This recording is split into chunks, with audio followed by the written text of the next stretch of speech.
तो बच्चों आज हम लोग बात करते हैं ऑक्सीलेशन।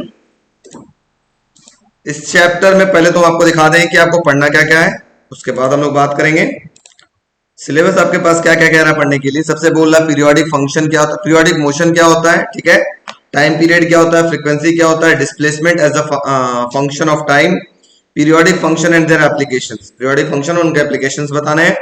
सिंपल हार्मोनिक मोशन क्या है, इक्वेशन ऑफ मोशन आप बोल रहा है।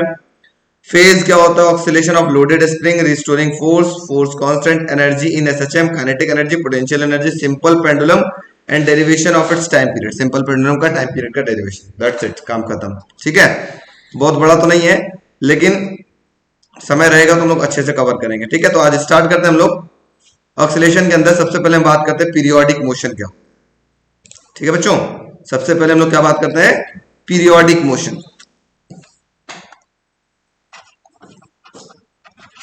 Periodic motion, any motion that repeat itself after a fixed interval of time is known as periodic motion। ऐसा मोशन जो अपने आप को बार बार क्या कर रहा हो, रिपीट कर रहा हो, ठीक है, एक फिक्स्ड इंटरवल ऑफ टाइम के बाद, ऐसे मोशन को हम क्या बोलते हैं, पीरियोडिक मोशन। एग्जांपल, दिन रात का होना, है ना, दिन रात का होना, समय का बदलना, ये सब आपके पास क्या है। अभी आज 4 बजे तो कल फिर एकदम एग्जैक्ट 24 घंटे बाद फिर से 4 बजेगा, है कि नहीं। That is called periodic motion. घड़ी का चलना पीरियोडिक मोशन, अर्थ का रोटेट होना, अर्थ का रोटेट होना, ये सब आपके पास क्या है, पीरियोडिक हो गया, है ना। तो ऐसे मोशन को हम लोग क्या बोलते हैं, पीरियोडिक मोशन। ठीक, फैन का रोटेट करना भी एक तरीके का पीरियोडिक ही है, कुछ देर बाद अपने आप अपने पोजीशन को क्या करेगा, वो रिपीट करेगा। तो इस टाइप के मोशन को हम क्या बोलते हैं, पीरियोडिक मोशन। तो लिखो फटाफट, हेडिंग लिखो, periodic motion. Periodic motion heading पहले लिखो, any motion that repeat itself, any motion that repeat itself over again and again after a fixed interval of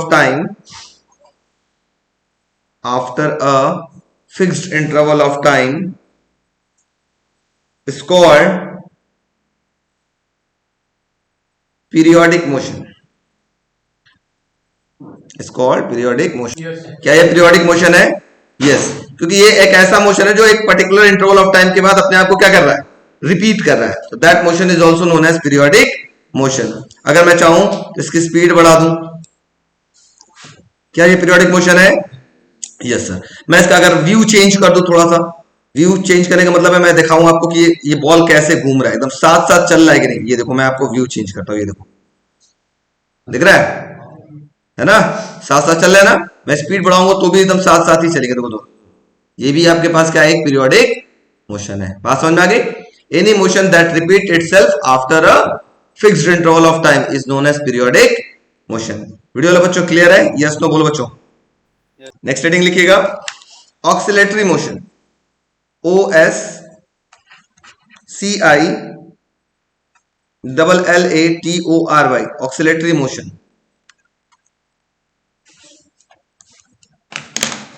oscillatory motion, ये ऑक्सीलेटरी मोशन क्या होता है? ऑक्सीलेटरी मोशन ऐसा motion जिस case में क्या होता है, कोई भी ऑब्जेक्ट आगे पीछे करता हो फ्रॉम देयर मेन पोजीशन। जैसे मैं आपको एक एग्जांपल दिखाता हूं, जैसे पेंडुलम का मूव करना। ये पेंडुलम आपके पास हुआ, ऐसे रोटेट होता है, यहां से यहां जाएगा, ऐसे जाता ना पेंडुलम, यहां से यहां गया, फिर रुकेगा, फिर वापस आएगा।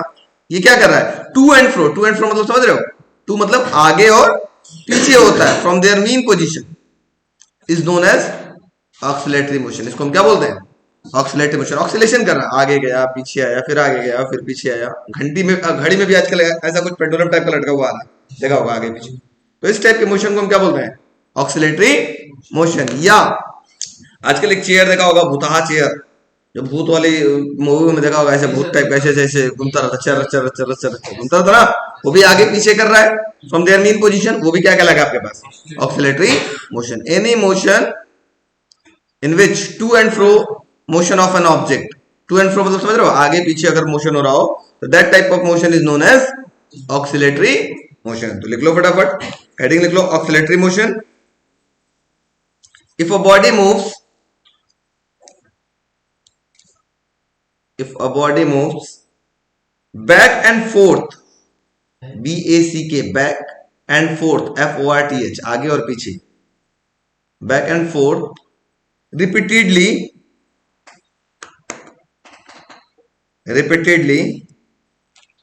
about its mean position,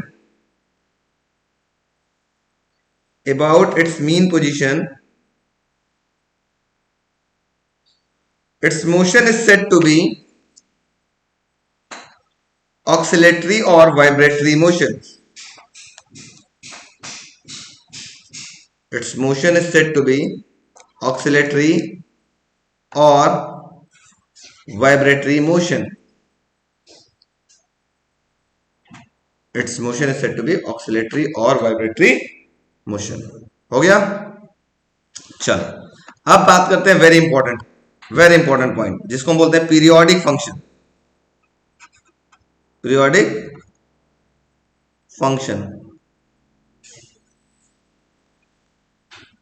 तो पहले बच्चों ये जानते हैं हम लोग फंक्शन क्या होता है। फंक्शन क्या होता है बचपन में हम लोग पढ़े, मैथ्स में भी पढ़े। फंक्शन क्या होता है? फंक्शन का मतलब होता है एक ऐसा चीज जिसपे हम लोग एक स्पेशल टास्क क्या कर रहे हो, परफॉर्म कर रहे हो, उसको हम बोलते हैं क्या? फंक्शन, है ना। जैसे अगर हम बोले बर्थडे फंक्शन, उस पर स्पेशल टास्क होगा, केक कटेगा, बर्थडे सेलिब्रेशन होगा। मैरिज फंक्शन, शादी होगी। एनुअल फंक्शन, स्कूल का प्रोग्राम वगैरह होता है या ऑफिस का प्रोग्राम होता है। इस टाइप का अलग अलग फंक्शन का अलग अलग वर्क होता है, अलग अलग टास्क होता है कि नहीं? ऐसा तो है नहीं कि हम बोले कि भाई तुम्हारा बर्थडे फंक्शन है उसी दिन शादी हो जाए, ऐसा तो हो ही नहीं सकता, है कि नहीं? तो बर्थडे फंक्शन अलग, मैरिज फंक्शन अलग, अलग अलग फंक्शन अलग अलग। उसी तरह से मैथमेटिक्स में भी डिफरेंट फंक्शंस होते हैं, सबका रूल, सबका फॉर्मूला अलग अलग होता है। जैसे हम बोले trigonometric function, algebraic function, logarithmic function, exponential function, इन सब का फॉर्मूला अलग अलग होता है। जैसे हम बोले क्या कभी A square plus B square equal to 1 हो सकता है? पता नहीं, कभी भी हो सकता है, कभी नहीं हो सकता है ना। लेकिन कंफर्म है कि ट्रिग्नोमेट्रिक फंक्शन में sine square theta plus cos square theta की वैल्यू 1 होगा। तो दोनों एक ही जैसे दिख रहे देखने में, लेकिन ऐसे फंक्शन को बोला गया अलजेब्रिक फंक्शन, ऐसे फंक्शन को बोला गया ट्रिग्नोमेट्रिक फंक्शन, है कि नहीं? तो सबका अलग अलग रूल, सबका अलग अलग मेथड होता है, ठीक है। तो पीरियोडिक फंक्शन क्या होता है? सिंपल सी बात, पीरियोडिक फंक्शन मतलब एक ऐसा फंक्शन जो अपने आप को रिपीट कर रहा हो about it's argument after a fixed interval of time. Sir ये आर्गुमेंट क्या होता है, ये कहानी क्या होता है, अभी मैं समझाता हूं। मतलब सिंपल सी बात, एक ऐसा फंक्शन जो अपने आप को रिपीट कर रहा हो एक फिक्स्ड इंटरवल ऑफ टाइम के बाद, ऐसे फंक्शन को हम क्या बोलते हैं? Periodic function. जैसे एक एग्जांपल लेते हैं और समझाने का प्रयास करते हैं, समझने का प्रयास करिएगा सही बच्चे। अगर मैं बात करूं, फंक्शन को बच्चों ऐसे लिखा जाता है, एफ बेस में F X is equal to, मान लो अगर हम लिखे हैं साइन एक्स, तो ये एक्स को जानते हो क्या बोलते हैं? Argument, A R G U M E N. अगर यहां एक्स की वैल्यू आप चेंज करोगे तो यहां पे भी वही एक्स की वैल्यू चेंज होगी। जैसे अगर यहां पे एक्स की जगह 0 रखोगे तो यहां हो जाएगा साइन 0। मतलब अगर आप ऐसे लिखते हो एफ 0, तो यहां अगर एक्स की जगह 0 का तो यहां भी साइन हो जाएगा 0। अगर यहां एफ 30 लिखते हो तो यहां भी हो जाएगा साइन 30। मतलब वट एवर द आर्गुमेंट की वैल्यू आप जैसे चेंज करोगे, it reflect backs the value of function. Function की वैल्यू उसी आधार पे क्या होगा? चेंज होगा, ठीक है। अब मैं आपको दिखाना चाहता हूं कि ये फंक्शन जो लिखा हुआ F X is equal to sine X, क्या ये पीरियोडिक है कि नहीं। तो इसको जानने के लिए हम एक आपको नियम बता देते हैं। साइन थीटा का ग्राफ बनाना आपको आना चाहिए, बहुत इंपॉर्टेंट है, बहुत इंपॉर्टेंट है, ठीक है। तो मैं आपको एक बताता हूं अपना Chandan law. Sine 0 degree, 90 degree, 180 degree, 270 degree और 360 डिग्री, ठीक है। साइन 0 की वैल्यू कितनी होती है बच्चों? हम लोग को पता है साइन 0 की वैल्यू होती है 0। साइन 90 की वैल्यू 1। तो अब देखो साइन 0 0, तो जस्ट इसका उल्टा, 0 का उल्टा क्या होगा? 0। Zero equal to zero. अब 1 का उल्टा क्या होगा? -1। ठीक है, इस तरह से वैल्यू निकालने का हमारे पास फंडा बन गया। अब हम क्या करेंगे थोड़ा ध्यान दो प्लीज प्लीज प्लीज प्लीज, बात कम काम ज्यादा, बात कम काम ज्यादा। देखो अब मैं आपको समझा रहा हूं। मैं अगर यहां x की बात करूं, x में अगर मैं 0 डिग्री ले लूं, 30 डिग्री ले लूं, ठीक है, या 90 ले लो, इतना बड़ा 30 मत करो, बहुत बड़ा हो जाएगा। 0 ले लो, 90 ले लो, 180 ले लो, ठीक है, 270 ले लो और 360 ले लो। इसको हम लोग ऐसे लिखते हैं, 0 को 0, 90 को लिखते हैं π/2, 180 को लिखते हैं पाई, 270 को लिखते हैं 3π/2 और 360 को लिखते हैं 2π। एंगल को रेडियन में चेंज करने का तरीका मैंने बताया था, π/180 से आप मल्टीप्लाई करेंगे। जैसे 180 डिग्री है, इसको रेडियन में कन्वर्ट करना है, तो आप इसको क्या करोगे, π/180 से मल्टीप्लाई करोगे। 180 से 180 कैंसिल, जो पाई बचा उसको हम बोलते हैं 180 डिग्री। ठीक है, ये आप लोग को पता होना चाहिए, ये बार बार आएगा।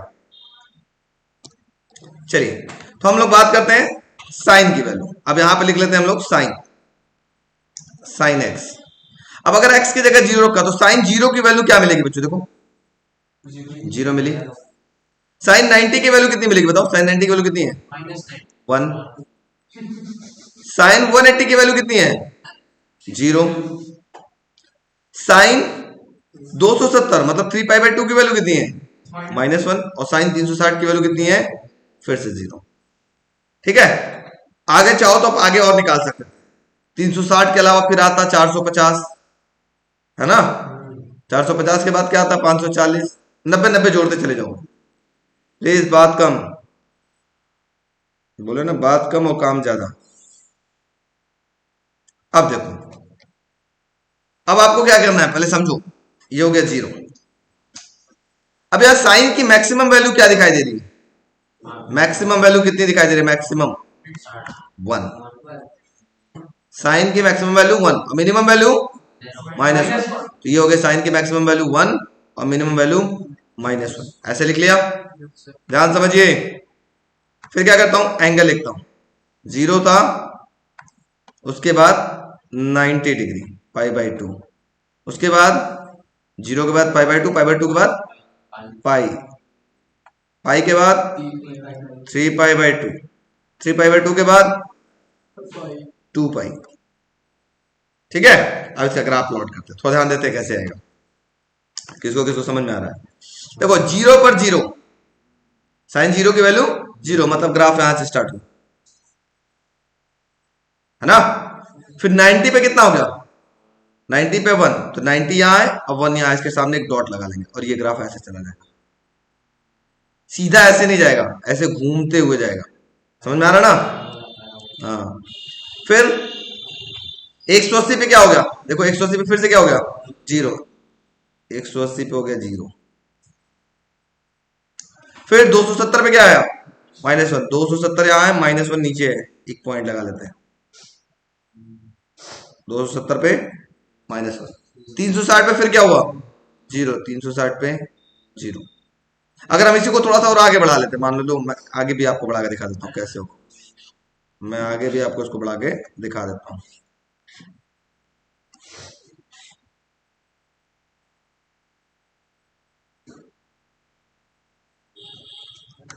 ठीक है, मैं आपको थोड़ा सा आगे दिखा देता हूँ, थोड़ा समझने का प्रयास करिएगा, समझ में आ जाएगा तो मजा आ जाएगा। ये भी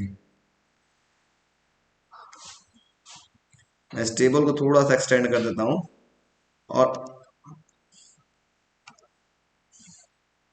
लो,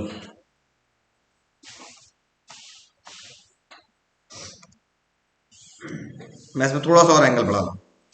मान लो इसमें 90 और जोड़ो, कितना होगा? 450। 450 की वैल्यू 450, मतलब 450 का मतलब यहां आ जाएगा।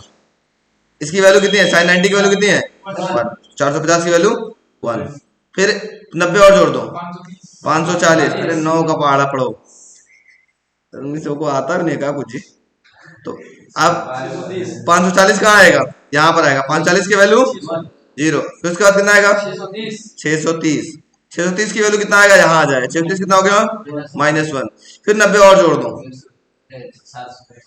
720, इसकी वैल्यू कितने हो जाता, फिर से 0 हो जाता। तो अगर इसी में आपको ग्राफ प्लॉट करना हो तो ये ग्राफ कहाँ जाता, देखो 450 पे फिर ग्राफ ऊपर हो जाता, ऐसे हो जाता, फिर 540 पे कहाँ आ जाता, नीचे, फिर 630 पे नीचे, फिर 720 पे 0। तो देखो ये एक ऐसा ग्राफ है जो एक पर्टिकुलर इंटरवल ऑफ टाइम के बाद क्या हो रहा है, रिपीट कर रहा है ना।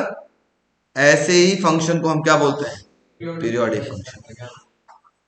समझ में आया, ऐसे फंक्शन को क्या बोलते हैं, पीरियोडिक फंक्शन। कॉस का ग्राफ भी आपके पास पीरियोडिक होता है, देखो सिर्फ साइन का नहीं, साइन और कॉस दोनों का पीरियोडिक फंक्शन होता है। देखो जैसे हम बात करें, बात नहीं please, F X is equal to, अगर हम बोले कॉस एक्स, अब अगर कॉस का ग्राफ बनाना है तो ग्राफ बनाने के लिए इसका कॉन्सेप्ट मैप आपको याद रहना चाहिए। कॉन्सेप्ट क्या था ग्राफ बनाने का, पहले मैं देखो कॉस का कॉन्सेप्ट बनाता हूं, यहां समझिएगा, ऐसे 4 लाइन खींच लेता हूं,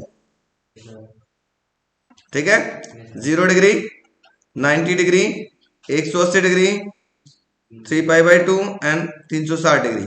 कॉस 0 की वैल्यू कितनी होती है 1, तो कॉस 180 कितना हो जाएगा -1, 1 का उल्टा -1, कॉस 90 0, 0 का उल्टा भी 0, ठीक है। एक 0 का उल्टा इनफाइनाइट भी बताते हैं खड़ों में, ठीक है, हम -0 कुछ कह रहे हैं। अगर हम x बोले और यहाँ cos x बोले, एंगल देखते हैं फटाफट, 0 डिग्री, 90 डिग्री, 180, 270, 360, और आगे चाहे तो आगे बढ़ सकते हैं, ठीक है। देखो इसका ग्राफ बताओ, cos 0 की वैल्यू कितनी होगी 1, cos 90 0, cos 180 -1, cos 370 0, हम 270 को बोले तो 370 को 0 बना दे रहे, cos 360 1, ठीक है। अब बताओ इसमें cos की मैक्सिमम वैल्यू क्या है, cos की मैक्सिमम वैल्यू 1, मिनिमम वैल्यू, तो बस यहाँ लिख लिया 1 और यहाँ लिख लिया -1। अब एंगल कहां से स्टार्ट हो रहा है 0 से, 0, π/2, पाई, 3π/2 एंड 2π, ठीक है। अब देखो ध्यान से समझना, ये ग्राफ बहुत इंपॉर्टेंट है।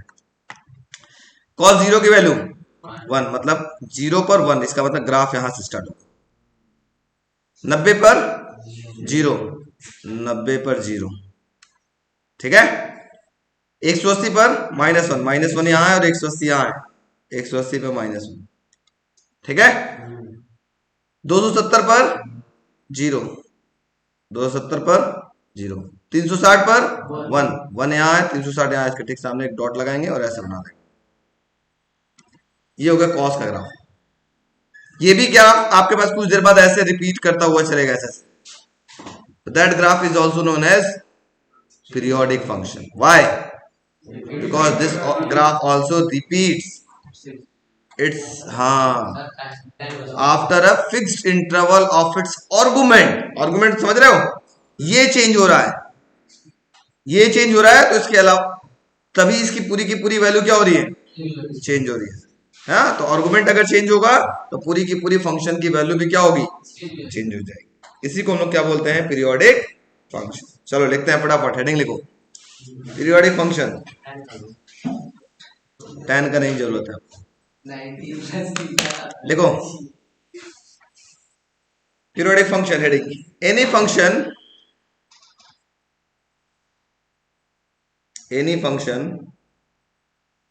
that repeat itself, any function that repeat itself at a regular interval of its argument, at a regular interval of its argument is called, regular interval of its argument is called periodic function। ये graph बनाइएगा sign वाला, पूरी value लिख करके,